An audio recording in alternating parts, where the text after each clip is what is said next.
दोस्तों नमस्कार, आप सभी का YouTube चैनल चर्चा का विषय में स्वागत है। मैं आपको इससे पहले कि आज किस विषय पर बात करूंगा बता दूं कि आपको भारत के पड़ोस में एक और विरोधी सरकार स्थापित हो गई लगती है। औपचारिक घोषणा नहीं हुई है लेकिन हो जाएगी। लेकिन अचानक से सोशल मीडिया पर मैं कुछ लोगों के घबराहट भरी पोस्ट देख रहा हूँ। मैं आपको बता दूं, श्रीलंका में एक कम्युनिस्ट पार्टी समर्थक, साम्यवादी व्यवस्था समर्थक अनुराग कुमार जीत की ओर आगे बढ़ रहे हैं।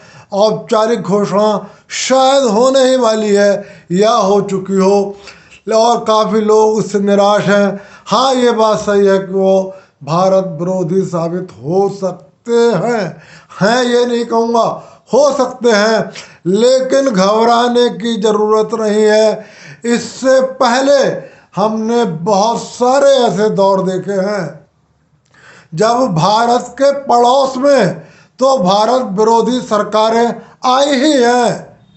खुद भारत के अंदर, खुद भारत की राजधानी दिल्ली में ऐसी ऐसी सरकारों ने शपथ ली है जो विदेशी ताकतों के एजेंट हुआ करते थे और जिन्होंने भारत को हर स्तर पर नुकसान पहुंचाया।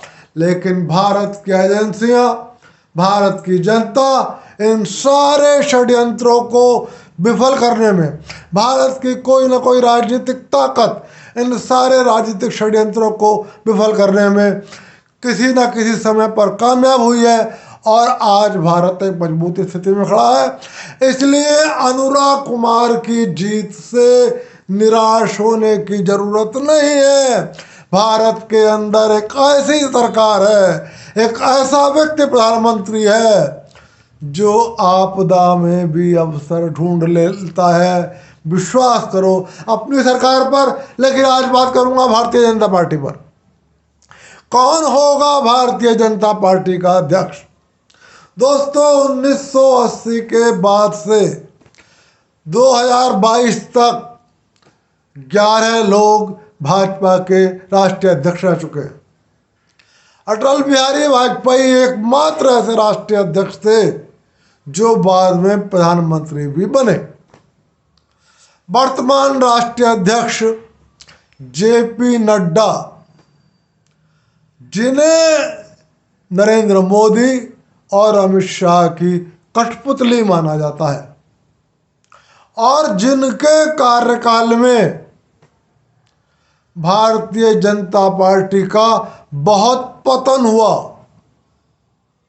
जिनके कार्यकाल में इस लोकसभा चुनाव में भारतीय जनता पार्टी का संगठन कहीं सड़क पर दिखाई ही नहीं दिया, जिन नड्डा साहब ने भारतीय जनता पार्टी के पूरे संगठन को जेबी संगठन बना दिया, उनका कार्यकाल जनवरी 2024 में समाप्त हो चुका है। लेकिन नरेंद्र मोदी और अमित शाह कहते ये हैं कि एक कठपुतली की तलाश में लगे रहे और इसलिए उनका चुनाव कार्यकाल बढ़ाकर भी चुनाव कार्यक्रमों को आगे बढ़ाते रहे। हालांकि अब फाइनली चुनाव सबके सामने आ चुका है। फिलहाल प्राइमरी मेंबरशिप का अभियान पूरा हो चुका है और 30 सितंबर तक सक्रिय सदस्यता का अभियान चलेगा। 15 अक्टूबर तक सक्रिय सदस्यों का सत्यापन किया जाएगा, जबकि 15 नवंबर तक मंडल अध्यक्षों की नियुक्ति कर दी जाएगी और 30 नवंबर तक जिला अध्यक्षों की नियुक्ति कर दी जाएगी और 1 दिसंबर से भाजपा के प्रदेश अध्यक्षों की नियुक्ति शुरू हो जाएगी और 50% प्रदेश अध्यक्ष नियुक्त होने के बाद राष्ट्रीय अध्यक्ष के चुनाव की प्रक्रिया शुरू हो जाएगी। बड़ा सवाल यह है कि क्या नरेंद्र मोदी और अमित शाह को कोई कठपुतली मिल गई है? क्या आरएसएस अभी भी अड़ा हुआ है कि तुमने जो कहा था चुनाव में नड्डा साहब, अब हम बड़े हो गए हैं, हमें राष्ट्रीय स्वयंसेवक संघ की जरूरत नहीं है। पराजय का सामना करना पड़ा, भले ही आपने जीत ली, लेकिन आपका वोट शेयर नीचे आ गया, आपकी सीटें नीचे आ गई। तो क्या आरएसएस इस बात पर अड़ा हुआ है कि हम भाजपा को और धरातल में नहीं जाने देंगे? मैंने पहले भी एक वीडियो बनाया था जिसमें कहा था राजनाथ सिंह के घर पर करीब 6 घंटे लंबी मीटिंग चली थी नए अध्यक्ष को लेकर, और भाजपा और राष्ट्रीय स्वयंसेवक संघ में जबरदस्त तकरार थी। उस दिन तक 2 नाम चर्चा में थे। एक नाम था विनोद तांबड़े का और एक नाम था सुनील कुमार बंसल का। लेकिन आज जब मैं आपसे बात कर रहा हूं तो 2 और नाम चर्चा में आए हैं, जिसमें से एक नाम नरेंद्र मोदी उस पर एग्री हो जाएंगे, शाह उस पर एग्री हो जाएंगे, ये असंभव है। हालांकि वो व्यक्ति कभी राष्ट्रीय स्वयंसेवक संघ का बहुत कद्दावर पदाधिकारी हुआ करता था और कहा यहां तक भी जाता है कि गुजरात में भाजपा की जिस फसल को नरेंद्र मोदी और अमित शाह ने पिछले लगातार से काट रहे हैं, पिछले 23-24 साल से काट रहे हैं, उस फसल को आरएसएस के उसी कद्दावर व्यक्ति ने बोया था।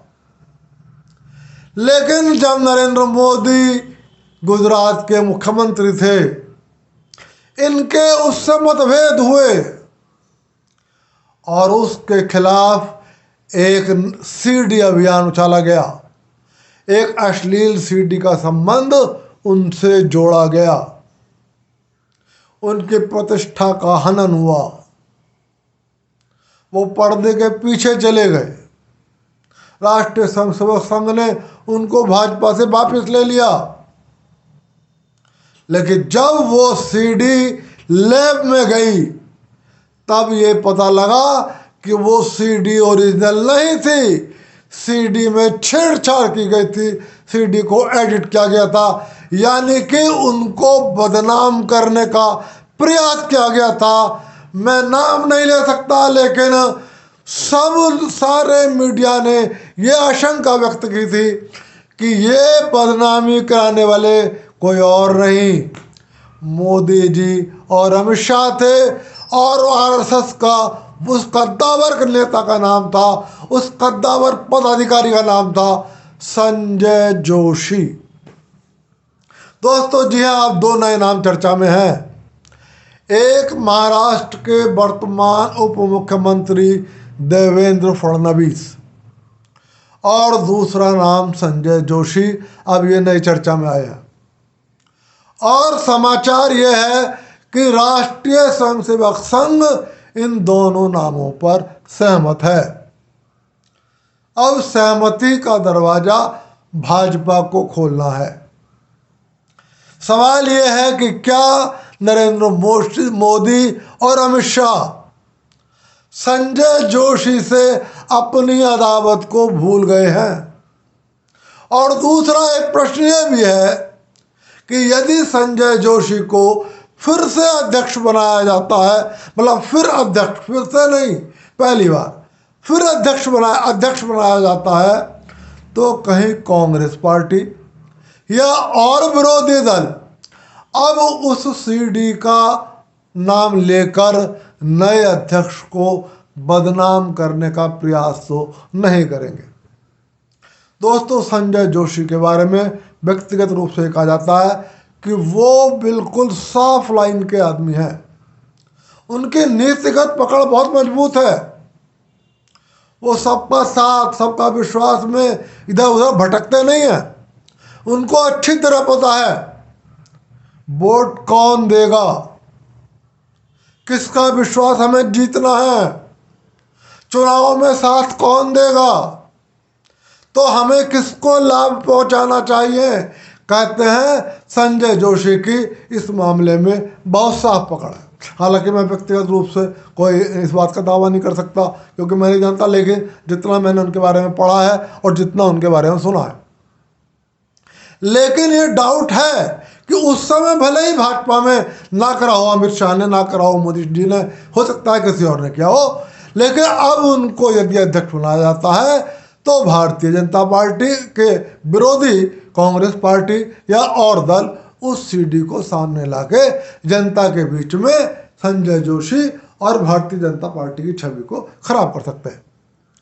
देवेंद्र फडणवीस जो नाम है, हालांकि वो एक चर्चित नाम है, महाराष्ट्र के मुख्यमंत्री रहे हैं, अब फिलहाल वर्तमान में उप मुख्यमंत्री हैं, लेकिन मुझे लगता है उनमें भी उस क्षमता का अभाव है जो क्षमता हम योगी जी में देखते हैं, जो क्षमता हम असम के मुख्यमंत्री हेमंत कुमार विश्व शर्मा में देखते हैं, और जो क्षमताएं मध्य प्रदेश के मुख्यमंत्री यादव जी में दिखाई देती हैं।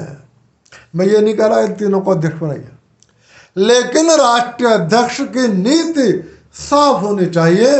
अब बड़ा सवाल ये है कि आरएसएस तो इन दोनों नामों पर सहमत है, लेकिन नरेंद्र मोदी और अमित शाह सहमत होते हैं या नहीं होते हैं, या पिंजड़े से कोई नया नाम, संदूक से, बक्से से कोई नया नाम निकल के आता है और भाजपा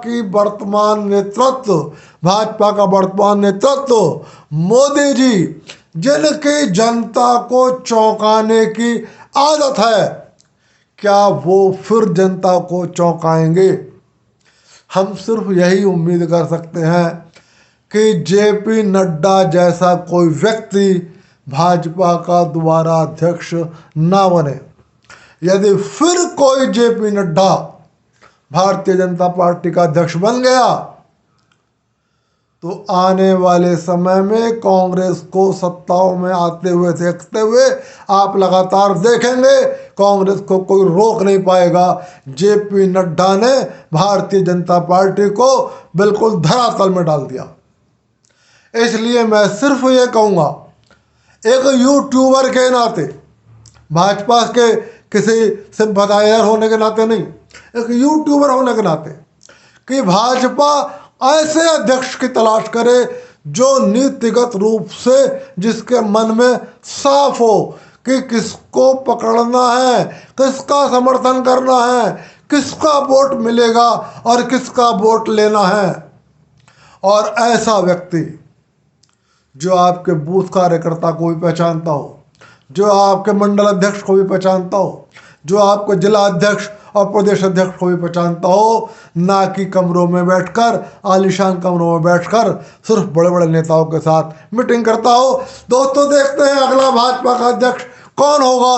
फिलहाल जो नाम चर्चा में है वो मैंने आपको बता दिए, और आज की बात बस यहीं तक। कल फिर मिलूंगा किसी विषय पर और फिर करूंगा चर्चा किसी विषय पर, और तब तक के लिए आप सभी को नमस्कार। और फिर कहूँगा, वीडियो पसंद आए तो लाइक कर देना और मेरे चैनल को सब्सक्राइब कर देना। दोस्तों, नमस्कार।